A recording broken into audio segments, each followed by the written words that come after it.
Hello दोस्तों, तो आज हम क्लास 10th के सोशल साइंस का कुछ महत्वपूर्ण सवालों को इस वीडियो में करवाने वाले हैं, जो कि सब्जेक्टिव क्वेश्चन है। और ये सब्जेक्टिव क्वेश्चन आपके फाइनल बोर्ड एग्जाम के लिए काफ़ी इंपॉर्टेंट है। इसमें जितने भी सब्जेक्टिव क्वेश्चन लिए गए बच्चों, जो कि आपके एग्जाम में बहुत बार पूछा गया है और आपके एग्जाम में, फाइनल एग्जाम में ये पूछा जा सकता है। तो आपको इस वीडियो को शुरू से लेकर अंत तक देखना है। इस वीडियो में जितने भी क्वेश्चन दिए गए सभी सवालों को आपको हम बहुत ही आसान भाषा में आपको हम समझाने वाले हैं। देखिए, इसका जो सबसे पहला सवाल है, क्या है, निरंकुशवाद से आप क्या समझते हैं। ठीक है, आप लोग बहुत बार सुने होंगे निरंकुशवाद क्या है, ठीक है, लेकिन समझ में अच्छे से नहीं आया होगा। चलिए आपको आज हम समझाते हैं बहुत ही सरल भाषा में। देखिए, ऐसा राजा या शासक जो अपने देश की प्रजा के लिए कोई काम ना करता हो, है ना। जो ऐसा राजा या ऐसा शासक बच्चों, ठीक है, ऐसा राजा जो अपने देश के जनता के लिए कोई काम नहीं करता हो, बल्कि सिर्फ अपने स्वार्थ, लाभ और विलासिता का जीवन जी रहा हो। मतलब कि वो अपने जनता प्रजा के लिए कोई काम नहीं करता है, लेकिन अपना स्वार्थ के लिए, अपना लाभ के लिए, अपना प्रॉफिट के लिए, अपना विलासिता जीवन के लिए वो जी रहा हो। ठीक है, ऐसा शासक देश की जनता के साथ सही बर्ताव नहीं करता, बल्कि उसका शोषण करता है। वो जनता के साथ, ऐसा शासक, ऐसा राजा जनता के साथ सही बर्ताव नहीं करता है, सही बिहेव नहीं करता है, वो उसका शोषण करता है। ठीक है, वह जनता का सहयोग एवं भलाई नहीं करते हैं, है ना। ऐसी सरकार या शासन व्यवस्था जिसकी सत्ता पर किसी प्रकार का अंकुश नहीं होता है।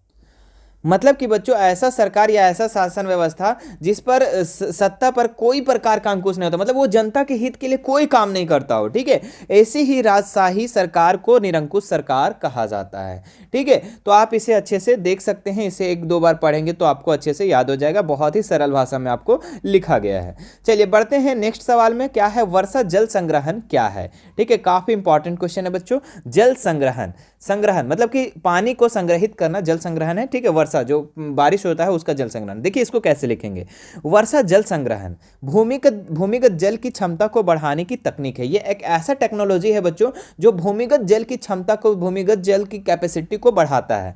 इसमें वर्षा जल को रोकने एवं इकट्ठा करने के लिए विशेष ढांचे जैसे कुएं, गड्ढे, बांध आदि का निर्माण किया जाता है। मतलब कि बारिश होता है बच्चों, पानी मारता है। ठीक है, बारिश होता है तो बारिश के समय में क्या होता है कि सभी पानी बह जाते हैं, तो उन्हीं को रोकने के लिए विशेष ढांचों का निर्माण किया जाता है, जैसे कुआं, गड्ढा, बांध आदि का निर्माण किया जाता है। इसके द्वारा न केवल जल संग्रहण होता है, अपितु जल का भूमिगत होने के लिए अनुकूल परिस्थिति भी पैदा हो सकती है। तो उससे बच्चों जो गड्ढे, बांध वगैरह बनाए जाते हैं, तो वो उससे सिर्फ जल संग्रहण नहीं होता है, उससे आप पानी से बहुत सारी चीज़ों को आप उपयोग कर सकते हैं। और भूमिगत होने के लिए मतलब कि वहाँ पे जो भूमि के अंदर जो बारिश पानी होता है बच्चों, उसको संग्रहित करने के लिए ये विशेष परिस्थितियां पैदा हो जाती है। ठीक है, तो आप इसे भी अच्छे से कर लेंगे। बढ़ते हैं नेक्स्ट सवाल में, जातिवाद क्या है। ठीक है, तो जातिवाद क्या है बच्चों, समाज में जाति के आधार पर उच्च जाति और निम्न जाति के बीच उत्पन्न सामाजिक तनाव एवं भेदभावपूर्ण रवैया जातिवाद कहलाता है। तो जातिवाद क्या है बच्चों, जो उच्च जाति के है वो निम्न जाति के बीच में क्या होता है, एक तनाव उत्पन्न हो जाता है, भेदभाव हो जाता है। ऐसे ही रवैया को हम लोग क्या कहते हैं, जातिवाद कहते हैं। जो होता है ना, किसी के प्रति कट्टर हो जाता है कि हम भीम हैं, है ना, या फिर कोई उच्च जाति के है ना, कोई नीच जाति के है, तो उच्च जाति वाले निम्न जाति के साथ भेदभाव करते हैं। ठीक है, तो ये सारी जो भेदभाव है, ये रवैया जो है बच्चों, यही क्या कहलाता है, जातिवाद कहलाता है। भले आप लोग में इसमें इस सब में चीज़ में नहीं रहना, ठीक है, मानवता में रहना, ठीक है, इंसानियत में रहना, जातिवाद यहाँ पे नहीं करना, कौन उच्च जाति है कौन निम्न जाति है। बस यहाँ पे आपको लिखना है तो वो ऐसे लिखना है, समाज में जाति के आधार पर उच्च जाति और निम्न जाति के बीच जो उत्पन्न सामाजिक तनाव होता है, भेदभावपूर्ण रवैया जो होता है, उसी को हम जातिवाद कहते हैं। क्लियर है। बढ़ते हैं नेक्स्ट सवाल में, वर्ण व्यवस्था क्या है। वर्ण व्यवस्था क्या है बच्चों, जाति समूहों का पदानुक्रम जिसमें एक जाति के लोग हर हाल में सामाजिक पायदान में सबसे ऊपर रहेंगे, तो किसी अन्य जाति समूह के लोग क्रमागत रूप से उसके नीचे रहेंगे। ठीक है, वर्ण व्यवस्था ऐसा व्यवस्था बच्चों जो उच्च जाति के ऊपर रहेंगे, ठीक है, वो हर हाल में ऊपर सामाजिक पायदान में रहेंगे। ठीक है, और जो नीचे जो अन्य जाति के समूह है बच्चों, वो क्रमागत रूप से क्या होते हैं, वो नीचे रहते हैं। ठीक है, तो ये आपका वर्ण व्यवस्था है।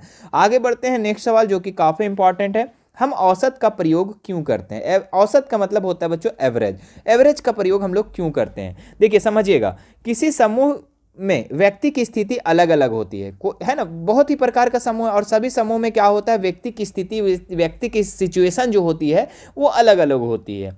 ऐसे समूह की तुलना दूसरे समूह के से करने के लिए हम औसत का प्रयोग करते हैं। ठीक है, उदाहरण के लिए किसी देश में व्यक्तिगत आय अलग अलग होते हैं। आप जानते होंगे बच्चों कि देश में बहुत सारे लोग और बहुत सारे लोगों का इनकम जो है वो अलग अलग है, कोई कम कमाता है, कोई ज़्यादा कमाता है। संपूर्ण जनसंख्या की औसत आय जानकर हम दूसरे के देश की औसत आय से क्या करते हैं, तुलना करते हैं। इसमें क्या करते हैं बच्चों कि हम लोग एक एवरेज निकाल लेते हैं। एवरेज निकाल लेते हैं कि देश में एक व्यक्ति कितना कमा रहा है। ठीक है, एक व्यक्ति का जो इनकम होता है ना, जो औसत एवरेज के रूप में हम लोग निकाल लेते हैं, वो एक व्यक्ति का इनकम जो होता है और दूसरे देश के एक व्यक्ति के इनकम, उसी में हम लोग क्या करते हैं, दोनों की तुलना करते हैं। ठीक है, जैसे कि बच्चों आप लोग ऐसे समझ लो कि आपके क्लास में बहुत सारे छात्र हैं। ठीक है, बहुत सारे छात्र हैं और कोई है आपका 12 वर्ष का, कोई 13 वर्ष का, कोई 14 वर्ष का, कोई 15 वर्ष का, कोई 11 वर्ष का, कोई 12 वर्ष का, कोई 13 वर्ष का, इस तरीके से।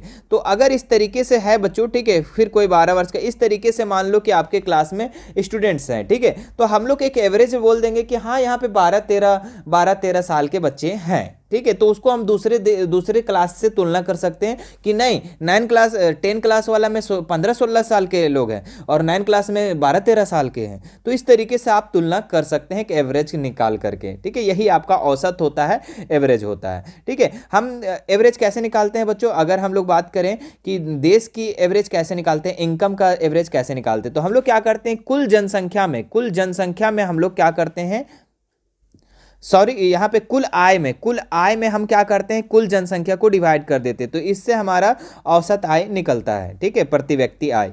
बढ़ते हैं हम लोग नेक्स्ट सवाल, जो कि काफी इंपॉर्टेंट सवाल है। क्या है, रॉलेट एक्ट क्या था, गांधी जी ने रॉलेट एक्ट का विरोध किस प्रकार किया। ठीक है, तो रॉलेट एक्ट क्या था बच्चों, ये किस प्रकार का एक्ट था, तो इसको समझिएगा आप लोग। रॉलेट एक्ट 1919 में पारित एक ऐसा कानून था, ये बच्चों एक कानून था जिसमें भारतीयों पर किसी तरह के मुकदमे चलाए बिना शंका के आधार पर गिरफ्तार कर 2 साल तक जेल में बंद किया जा सकता था।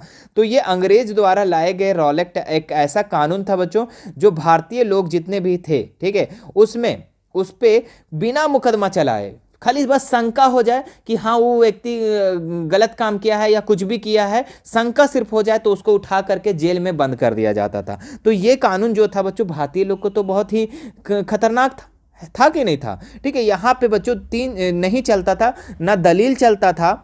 ठीक है, ना दलील चलता था, ना अपील चलता था और ना ही वकील चलता था। ठीक है, ये एक ऐसा कानून था। ठीक है, मतलब कि समझ लो बच्चों कि यहाँ पे आप दलील नहीं चलता था। जैसे मान लो कि आपको शंका हुआ, अंग्रेज लोग को आप पे शंका हुआ तो आपको उठा लेगा। ठीक है, तो वहाँ पे आप नहीं बोल सकते नहीं भैया हम कुछ ना कर लियो, हम नहीं कुछ किए हैं, हमको मत उठाइए। तो वहाँ पे दलील भी नहीं चलता था, आपको सीधा जेल में डाल दिया था। वहाँ पे अपील भी नहीं चलता था, मतलब कि बच्चों आप कोई भी न्यायालय वगैरह नहीं जा सकते थे, अपील भी आप नहीं कर सकते थे। ठीक है, और कोई वकील को भी आप नहीं रख सकते थे। ठीक है, मतलब कि आप पर अगर अंग्रेज को शंका हुआ तो आपको क्या कर देगा, अंग्रेज लोग गिरफ्तार कर लेगा और 2 साल तक जेल में बंद किया जाएगा। तो इस पर बहुत सारे भारतीय लोग जो है वो सब विरोध किए। तो क्या कैसे विरोध किए इसको भी हम लोग समझ लेते हैं। ठीक है, देखिए भारत में रॉलेट एक्ट का प्रखर विरोध हुआ, बिल्कुल, है ना।